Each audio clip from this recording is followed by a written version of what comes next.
1 বছর, মাত্র 1 বছর। স্বল্প এই সময়ের মধ্যেই সুইজারল্যান্ডের সুইস ব্যাংকে বাংলাদেশের আমানতকারীর জমা অর্থের পরিমাণ বেড়েছে হাজার হাজার কোটি টাকা।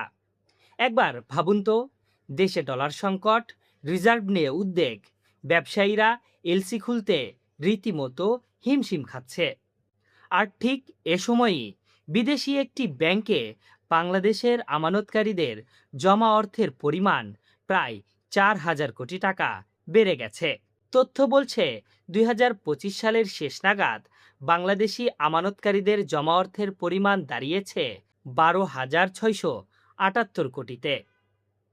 অর্থাৎ 2024 থেকে 2025 সালের শেষ নাগাদ শুধুমাত্র প্রায় 4,000 কোটি টাকা বেড়েছে, শতাংশের পরিমাণে যা প্রায় 41%।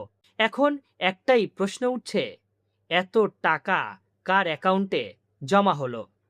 যেহেতু নিয়ম অনুযায়ী সুইস ব্যাংক কোনো আমানতকারীর নাম কিংবা তথ্য প্রকাশ করে না, সেহেতু নির্দিষ্ট করে বলা যাচ্ছে না এই টাকাগুলো কারা নিয়ে গেল। তার চেয়েও অবাক করা বিষয় হলো, সারা বিশ্বে যেখানে বিদেশি ব্যাংকগুলোতে আমানতকারীর সংখ্যা হু হু করে কমছে, সেখানে উল্টো চিত্র বাংলাদেশের ক্ষেত্রে। দর্শক, 2024 সালের জুলাইয়ে ছাত্র জনতার আন্দোলনে পতন হয়েছে আওয়ামী লীগের। এরপর 2026 সালের ফেব্রুয়ারিতে নির্বাচনের মধ্য দিয়ে সরকার গঠন করেছে বিএনপি। সেই সরকারের মেয়াদ হয়েছে মাত্র 4 মাস। তৎকালীন আওয়ামী লীগ এবং বর্তমান বিএনপি সরকারের আমলে সুইস ব্যাংকে জমা হওয়ার অর্থের পরিমাণ এখনও জানা যায়নি। তবে অবাক করা তথ্য হল, 2025 সালে বাংলাদেশ থেকে সুইস ব্যাংকে জমা পড়েছে প্রায় 4,000 কোটি টাকা। একটা প্রশ্ন তো রীতিমতো মাথা চাড়া দিয়ে উঠছে, আওয়ামী লীগও নেই, বিএনপিও নেই, তবে টাকাগুলো সরালো কারা? সেই প্রশ্নের উত্তর খুঁজব, তবে তার আগে একটু পেছনে ফিরতে চাই। সময়টা 2021 সাল। সে সময় সুইজারল্যান্ডের সুইস ব্যাংকে ইতিহাসের সর্বোচ্চ আমানতের অর্থ জমা পড়েছিল। যখন বিষয়টি সামনে এসেছিল, তখন ব্যাপক আলোচনা সমালোচনা সৃষ্টি হয়েছিল। এরপর হঠাৎ করেই 2022-23 সালে অর্থগুলো উধাও হয়ে যায়।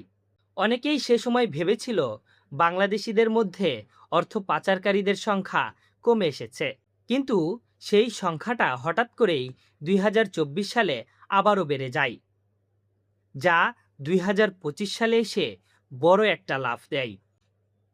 সমালোচকদের অনেকেই মনে করে 2024 এবং 2026 সালের যে মাঝামাঝি সময়টা ছিল, এই সময়টাতে বাংলাদেশের সরকারের দায়িত্বে ছিল অন্তর্বর্তী সরকার। প্রশ্ন নাকচ করা যাচ্ছে না, অর্থ পাচারকারীদের সদস্য সেই পুরনো সিন্ডিকেটের নাকি নতুন কেউ? যেহেতু সে সময় আওয়ামী লীগ এবং বিএনপির কেউই ক্ষমতায় ছিল না, তবে এটাও নিশ্চিত করে বলা যাচ্ছে না যে কার অ্যাকাউন্টে অর্থগুলো জমা পড়েছে।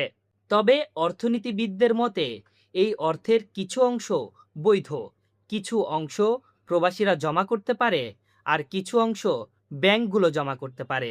তবে বেশিরভাগ অর্থই পাচার কাণ্ডের সঙ্গে যুক্ত থাকতে পারে।